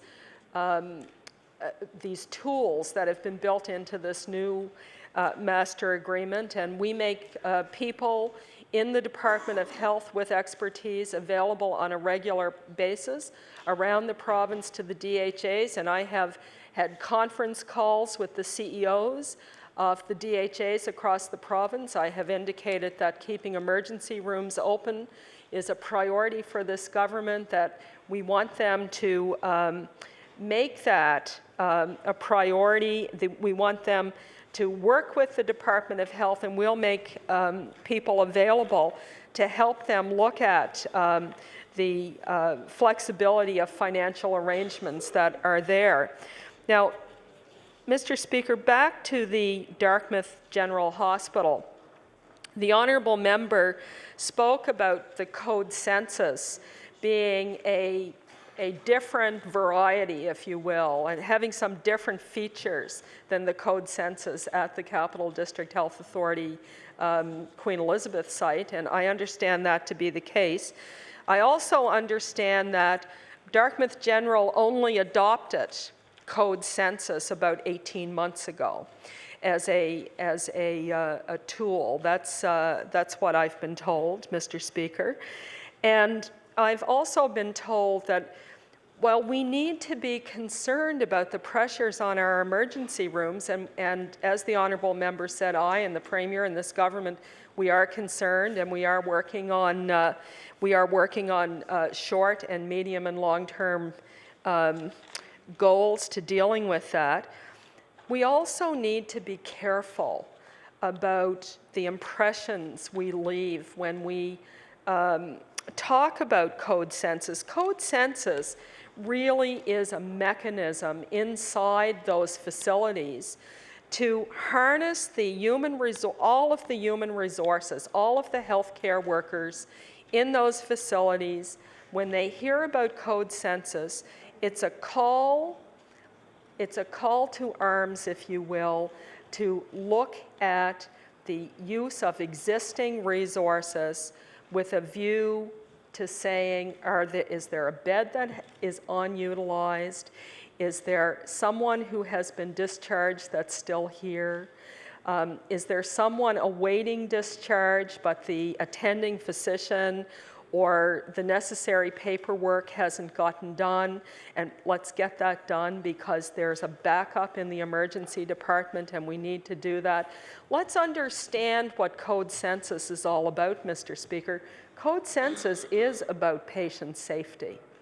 It is about the safety of the patients who are there right now in the emergency room and the need to be able to move people. And Mr. Speaker, the other thing I think it's really important for us to understand is that we have had a great deal of attention on wait times for surgeries. And part of what goes on in our acute care facilities is surgeries are being booked, and there's a prediction factor based on, how many beds you think you're going to need based on people being transferred in through the emergency department or coming in for surgery and having to remain in hospital after a surgery. Mr. Speaker, to try to find the balance between the appropriate number of surgeries being scheduled and accommodating people who are coming in and need acute care beds in our hospitals is a difficult balance. And I would really be reluctant to see us going down the road to find the short-term solutions that the opposition think are so readily available, when in fact the only short-term solution, the solution you can get right now with the snap of a finger, Mr. Speaker, is only available by canceling surgeries, Mr. Speaker. And I know what would happen if we canceled surgeries. The honourable member who brought forward this resolution would be in here. He'd be howling about the cancellation of surgeries, Mr. Speaker. So, Mr. Speaker, we have to find that balance between the use of our beds. Finally, Mr. Speaker, I know that in the coming months, not so far away, Mr. Speaker, we're going to see the opening up of quite a number of long-term care beds in the Capital District Health Authority. And Mr. Speaker, the availability of these beds will mean that people who are currently occupying hospital beds and making it difficult for the flow from emergency rooms into the upper floors in the acute care facilities should ease somewhat, Mr. Speaker. So there are, and that I would say, Mr. Speaker, is a more medium-term solution. So we are doing a number of things, And, Mr. Speaker, this government is not only a caring government, it's an acting government. Thank you. Thank you. The honourable member for Argyll. Thank you very much, Mr. Speaker. It's my pleasure to stand this evening and speak to this resolution brought forward by the member for Dartmouth East. Mr. Speaker, the Dartmouth General Hospital is one that has been seeing growing pains over the last number of years. One where the community, of course, continues to get larger, and of course that hospital is finding itself in a bit of a problem on being able to service the individuals that have to use that facility. Mr. Speaker, I want to say to the minister, you know, as much as we'll stand over on this side and criticize that over the last 125 days that very little has happened in that respect, I also understand the enormity of trying to solve the issue of Code Census, Code Orange, whatever we want to make fun of or talk about in this legislature. But it is a serious issue where these emergency rooms, the one at Dartmouth General and the one at QE2, are continually finding themselves over. And it's not just the emergency room we're finding over, but the rest of the hospital we're finding over as well. So, Mr. Speaker, I can say if this would have been easy, if this issue would have been easy, you know, I would have done it. If it would have been easy, Jamie Muir would have done it. If it would have been easy, Angus would have done it. Mr. Speaker, if it would have been easy, the Liberals would have done it. You know, for 15 years, the Dartmouth General Hospital, I mean, when it was built actually before that. It was probably, I don't know, it was built sort of end of 80s, sort of in that range. And Mr. Speaker, you know, it was probably built too small at that time. But if you need to look at the clientele, at the patients that visit each hospital, if you look at the one over here on this side of the harbour, you have the provincial site. You have the site in which people come in for cardiac surgeries, stents, you name it, happens here. If you talk about cancer, it mostly happens on this side for the whole province. So it's very a provincial scope of things that happen on this side of the harbour. So the capability that when it does go to Code Census on this side of the harbour, there is an availability to get people moving around the province. So, you know, if somebody's waiting and recuperating, well, they can recuperate in Yarmouth better than they can in Halifax, let's say, you know, if it might be a minor surgery or what have you. But what we have, the population at the Dartmouth General, the majority of the people that are over there are from Dartmouth and area. So the capability of the health authority to be able to move these individuals to another location are very challenging. It really can't happen. And Mr. Speaker, we were talking about, you know, when Code Census were brought in, or Code Orange, or whatever you want to call it at this point. But Code Census was brought into the Dartmouth General about 1.5 years ago. So the minister was correct on the 18 months. And they had been using it, you know, quite regularly, it seems, since it was brought in. And of course, the issue of Code Census didn't start being used at the QE2, I believe, somewhere in January or February of this year. Mr. Speaker, there are a couple of suggestions I know have been floating around on the floor about, as a solution, being able to utilize Cobequid, for instance, in a more efficient manner. You know, Cobequid Health Centre was built to be exactly that, a community health center. Albeit it's very large, albeit it has many great services in it and diagnostic equipment, but it has a medium-sized emergency room. Mr. Speaker, the next step in order to utilize the Cobequid Health Centre as a 24/7 emergency room requires an inpatient unit. It doesn't require, you know, more beds in the ER, or it doesn't require the fact of bringing in either more doctors or nurses or emergency specialists.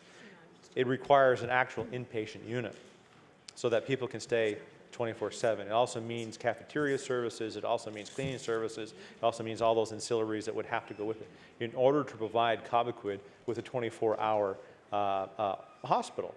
And like I said, that's the difference between what Cobequid is today, which is a health center. And Mr. Speaker, I hope to see the day when an inpatient wing, unit, whatever you want to call it, tower, whatever is going to have to go with it in order to better serve the residents in the Bedford, Sackville, and surrounding areas. But that wasn't the intention when the facility was first put in. It was to be a community health center. But we know that, since that's growing, that it's going to continue to be used even more. So the option of using Cobequid as the backup right now is very difficult in a co-census situation because it has no beds. So the member for Halifax East, or sorry, Dartmouth East, sorry, there's no Halifax East. For Dartmouth East, I know it's, us way down in Yarmouth County, we look at Halifax as being the whole thing. I hate to tell you that. HRM, I guess they call it. We need to, I know, and she's probably going to send me a note now because I said it. Stern one, I'm sure. But Mr. Chair, where was I on that one? Right. Mr. Speaker, the issue of trying to find the expansion at Dartmouth, I think revolves around two things. One is the fit up of that 5th floor. And there is a presentation by the Capital District Health Authority on a expansion to the Dartmouth General Hospital. But what the caveat that goes with both of those issues, of course, is cost. In my time as Minister of Health, over the 3 years I was there, I saw at least 2, if not 3, different proposals for that floor. One minute it was maybe to try to replace the transitional unit, so we're going to build a transitional unit. The next time it came along, it was an inpatient unit. The next time it came along, it was actually a surgical floor. So what is it? What's it going to be? I think an inpatient unit is what we need at the Dartmouth General. But the cost associated with that floor is probably going to put you out, and I can't remember the exact numbers, and I'm sure the minister has seen some of those proposals, but it's like 10 million or more, which is insane when you think about it, that we have a building that's all fitted up with windows and actually a roof that actually had to be fixed, and we had to fix the leaks in the roof. The floor had never actually ever been used. So there's the cost that has to go with that in order to try to alleviate some of the problems. Mr. Speaker, I can say, the second one, which was the larger renovation, rejigging of Capital District Health Authority to try to better serve the population. Like I said, there was I think it was a tower that would have been added to the Dartmouth General Hospital. So there's sort of a thing on the side. You'd renovate the roof, and anyway. But their total project for updates to Capital District was probably somewhere as close to $700 million. So these are huge dollars that the minister and all the ministers, the cabinet, are going to have to consider when they look at a budget, when they look at what they're going to have to do. So there's a tremendous long-term problem, a structural size problem, finding room, and this government has committed to adding beds into the system. And I want to see that happen. I do support that issue because I understand the stress that those hospitals will have. But the immediate issue of code census is one that we need to try to find a solution. And more than yelling across this house, it's really to roll up our sleeves again and try to find that solution. And I know that you have some phenomenal healthcare practitioners in the system that can come up with some solutions for you. And whether it's Dr. Howlett or whether it's others, I think they have some great ideas, but they find their hands are tied up sometimes by either the district or by the department. And all I could ask of the minister is to make sure that their hands aren't tied, make sure that they are able to at least try their solutions, and try to better it, better the situation that's happening there today. Mr. Speaker, as the member for Dartmouth East talked about, there was a code census on Monday. Mr. Speaker, and this morning there was another code census. So it continues to happen day after day after day. So the time's now to act, to try to find a good solution to that. And hey, I'm more than happy to try to provide, and that's what this House is for, to try to find our solutions. You know, what are we going to have to do in order to have this happen? And we would support an expansion to the system, but of course at the same time, we would have to see the dollars and cents, exactly where these, how the dollars are going to be spent and how they're going to start rolling out. Because anything that you do in the health system has a tremendous cost, So it is more than just what's happening today, but what's going to be happening in the future when it comes to emergency rooms in the Capital District and right across our province. So I thank you again for the opportunity. I thank the member for Dartmouth East for bringing this resolution to the floor of the House, and I look forward to further comments on this one. Thank you very much, Mr. Speaker. Thank you. The honourable member for Halifax Clayton Park. Thank you very much, Mr. Speaker, and I'm very pleased to rise today and to finish the debate on Resolution 676, which was a resolution by the member from Dartmouth East related to the Dartmouth General Hospital and the emergency room closures. So certainly we have been talking about the pressure on our emergency rooms. It was good to hear from the minister about her concern for that after 4 months on the job. She said 4 months and 2 days, and I know we're all keeping somewhat of account, and there's a great deal to be done. And Mr. Speaker, we are speaking about the Dartmouth General, but while we're talking about it, we have to look at the whole system and what is going on across the province with emergency rooms. We know that we have had a continual closure going on in emergency rooms, particularly our rural emergency rooms and small town emergency rooms for quite a number of years, that it's become a chronic problem, that principally our discussion here in the legislature has focused on rural emergency rooms in small towns. Lately, it's the cities, and we're talking about overcrowding and difficulties at the Dartmouth General and the QE2 and how that they spill into other facilities around the city where we don't have enough, clearly. The Cobequid Centre's been mentioned as a possible solution. Again, there's a big cost to turning that into a 24/7 facility. And as we're talking today, we're looking specifically at Dartmouth General and looking at the problem that has arisen there. And I'd like to point out that whereas the resolution actually talks about Dartmouth General being now put onto this code census up to 5 times, or on average 5 times a month, we just have to look at the last week to see that in fact the Dartmouth General has had this code census operating for 5 days in the last week. 3 days last week, Monday this week, and again today. It's been everybody there has been put on high alert. And the minister talked about what code census means, and she said it is about patient safety, and that it really means that throughout the hospital, all of the staff receive this notice that we're on this code census and everybody's on high alert. And I'd like to say, very clearly that I'm sure all of the members of this House would agree you can't operate on high alert every day of the week and for weeks in and weeks out. That's just not the way you can operate. It's high pressure, it's tension, it's going to cause innumerable problems for the people who are working in those institutions, and ultimately it'll come to be meaningless. If every day is high alert, it doesn't mean anything. I'd also like to just briefly talk about the term code census. I'm not really sure when that has crept into our vocabulary, and I think it's interesting that we've decided to rename the Code Orange to Code Census. And to me, it really looks, again, like a way of masking what's really going on. The Code Orange is a color code. That's the code that they use. They use color codes across the country in emergencies. Orange means warning. It's signaling a warning throughout the organization that problems are emerging, that everybody has to take special efforts, take some special precautions, or help move patients out who could be moved out. Mr. Speaker, it has meaning when you use a color code.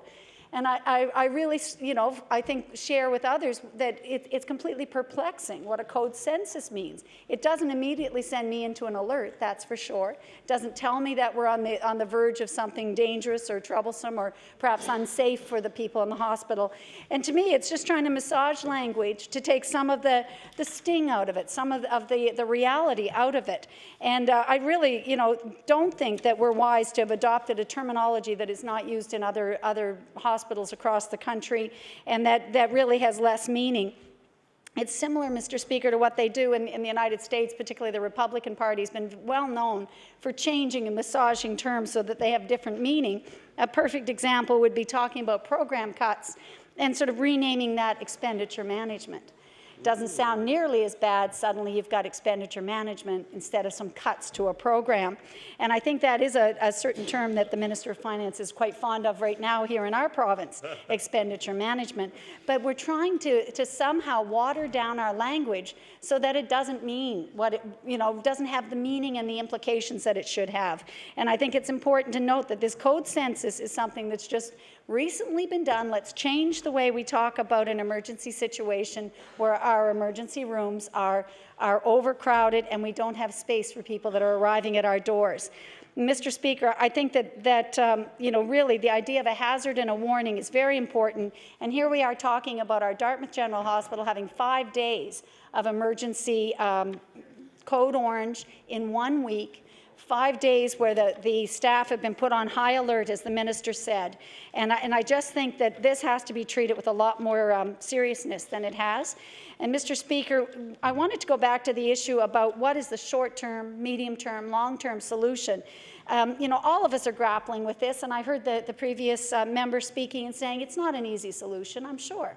Because if it were, somebody would have been taking some of these actions sooner. But in the case of the Dartmouth General, there's no question that we've been looking at a real chronic underfunding of that institution. The very fact that it has an entire floor ready to go, that's safe and has windows and it's not leaking. Let's compare that to the VG, which has a ward where you can't drink the water and you can't bathe in it because it's dangerous. And we have sick people that are in that there. That's in the long-term care wing there. The water is unsafe, Mr. Speaker. But here we have a whole floor. It just needed the funding to be completely outfitted. And whatever the amount is, really in the scheme of our $3.5 billion health budget, I'm sure, would be a good use of funds. But that isn't a short-term solution, Mr. Speaker, and I'm not suggesting it is. It's probably a mid-term to a longer-term solution. But doctors in the system have said that the Dartmouth General would not be on this code census if we had 5 or 6 more beds open in the hospital. 5 or 6, Mr. Speaker, and those beds exist now on the floors that are open, and they're beds that have been closed in recent times. That because of cuts or because of other program or expenditure problems, we've seen beds closed. And it might be staffing issues, perhaps, that have caused that. But we have the beds, and we have them on open floors today at the Dartmouth General. It's a question of the will to get those beds open. That would help immediately. And Mr. Speaker, we've been here, talking about this for almost an hour, and we haven't mentioned the fact that with these 5 code orange calls in the last week, we are in a time when we don't even have the seasonal flu outbreaks, and we're living actually in the shadow of what could be an outbreak of H1N1. And all of us have wondered what will happen, if a lot of people get seriously ill with the flu and have to come to the emergency rooms or come into the hospitals. And I frankly am worried about that when I see us in what is a sort of normal time in the province with these overcrowding and with the tension that's coming and pressure on the emergency rooms, which again are sort of a gateway to the hospital. So I think we need to mention that this is a particularly worrisome thing, because we know that this is going to become a much bigger issue as we even get to the regular flu season, which does strike our senior population very in a hard way. So knowing that the H1N1 is now, even as we're speaking here today, is being recognized out west as making a resurgence. They're seeing that in the western provinces and in the Northwest Territories. And I know that we will have some of that here. We can expect it, and I know we're preparing for it.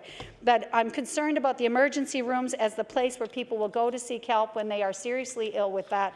And we haven't even been able to manage the system when we're not suffering a pandemic or a major health scare. So, Mr. Speaker, that is a major concern to all of us as well. Mr. Speaker, the answer isn't cancelling surgeries. Clearly, as was said earlier, we don't want to see that happen. People need that as well. So the answer is a few more beds, definitely. And I've talked here before and spoken to the minister as well about the platform item that we had in the Liberal platform about emergency rooms. And we said the answer is to create a formal system of locums, which is allowing doctors to sign up for short-term shifts or weekends or periods of time where they can visit other emergency rooms.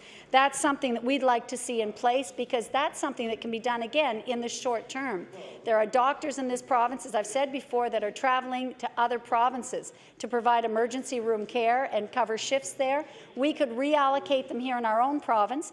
The minister said that there was extra funds available that were made available to give some flexibility to some of the emergency rooms or health districts in the province, and that had a positive effect. I'm not sure about that exactly, but if we have extra resources, why wouldn't we create a locums list, allow people to have an incentive to go to these rural emergency rooms and city emergency rooms and help cover the need where the need is greatest? That would give flexibility, and that would give resources to the health districts, and help the minister as well as she makes her her best efforts to deal with this situation. And again, I know that she is a caring individual, as are all members of this House. And I just believe that this is an issue that requires, again, an urgent response, not having a code orange every day of the week, but actually putting in place some programs that will address the urgency. Thank you. I would like to move adjournment, please, Mr. Speaker. Thank you. I would like to thank all the honourable members for a great debate tonight. We have now reached the hour of interruption. I will now recognize the Honourable Government House Leader. Thank you, Mr. Speaker. And I ask you to do not leave the chair.